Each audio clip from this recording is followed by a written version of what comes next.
আসসালামু আলাইকুম রহমতুল্লাহ। সম্মানিত দর্শক, ঘুমানোর আগে রসুল সাল্লাল্লাহু আলাইহি সাল্লামের সুন্নাহগুলো আপনাদের সামনে আজকে তুলে ধরবো ইনশাআল্লাহ। নাম্বার ১, ঘুমানোর সময় দোয়া পড়া। নবী করিম সাল্লাল্লাহু আলাইহি সাল্লাম রাতের বেলা নিজ বিছানায় শোয়ার সময় নিজ হাতে গালের নিচে রাখতেন অতঃপর বলতেন আল্লাহুম্মা বিসমিকা আমুতু ওয়া আহইয়া। নাম্বার ২, অজু অবস্থায় শোয়া। নবী করিম সাল্লাল্লাহু আলাইহি সাল্লাম যখন তিনি বিছানায় যাইতেন তখন নামাজের ন্যায় অজু করে ডান কাত হয়ে শয়ন করেন।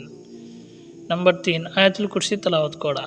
নবী করিম সাল্লাল্লাহু আলাইহি সাল্লাম বলেন, যখন তুমি শয্যা গ্রহণ করবে তখন আয়াতুল কুরসি পড়বে, তাহলে আল্লাহর পক্ষ থেকে সর্বদা তোমার জন্য একজন রক্ষক থাকবে।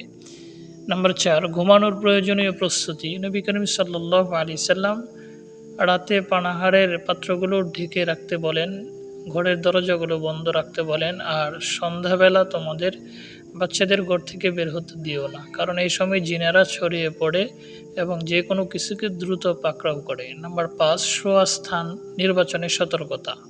নবী করিম সাল্লাল্লাহু আলাইহি সাল্লাম বলেন, যে ব্যক্তি বেষ্টনীবিহীন ছাদে রাতে ঘুমায়, কোনো দুর্ঘটনা ঘটলে তার সম্পর্কে আল্লাহ কোনো জিম্মাদারি নেই।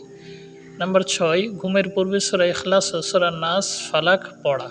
নবী করিম সাল্লাল্লাহু আলাইহি সাল্লাম প্রতি রাত্রে শয্যা গ্রহণের সময় তালুদয় একত্রিত করে তাতে সূরা ইখলাস, সূরা ফালাক ও সূরা নাস পড়ে ফু দিতেন।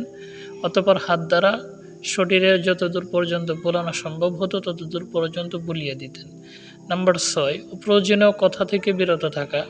আব্দুল্লাহ ইবনে মাসউদ রাদিয়াল্লাহু আনহু বলেন, রাসূল সাল্লাল্লাহু আলাইহি সাল্লাম আমাদের রাতে গল্পগুজব করতে নিষেধ করেছেন।